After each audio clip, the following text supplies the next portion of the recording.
is Mami Nix, 19 years old, full-time mom and content creator. For today's video nga mga kamami, gagawa po tayo ng short reaction video dun sa nagbabiral po ngayon na pare na habang naglalakad daw po yung bride ay sinermonan niya. At ito pa nga mga kamami, buntis pa nga po yung bride. Kaya ito po, panoorin po natin.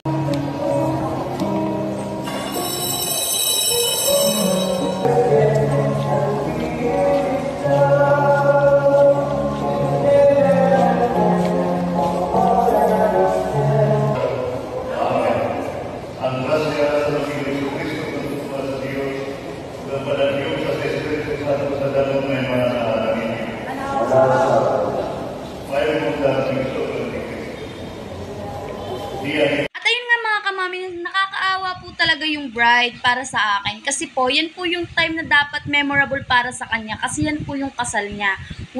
Once in the lifetime nga po, kumbaga. Para sabihin natin na okay lang yan. Kasi may mali rin naman kayo. Hindi kayo dumating on time. Yun nga po yung kumakalat. Pero para sa akin po, para sa side ko lang po, is dapat pinalipas na lang po muna yung kasal bago po siya pinahiya or pinagsabihan ng pare. Siguro hindi naman po intensyon ng pare na ipahiya siya, pero ganun na po ang nangyari. At yun po yung naramdaman ng bride. Nabuntis pa nga po sa time na yun nga pong kasal niya. This year din ang ata po yun. Hindi ko po alam kung this year o last year po yun nangyari. Pero reaction ko lang po doon is nakakawa po talaga yung bride. Yun lang po. Maraming salamat sa nanonood.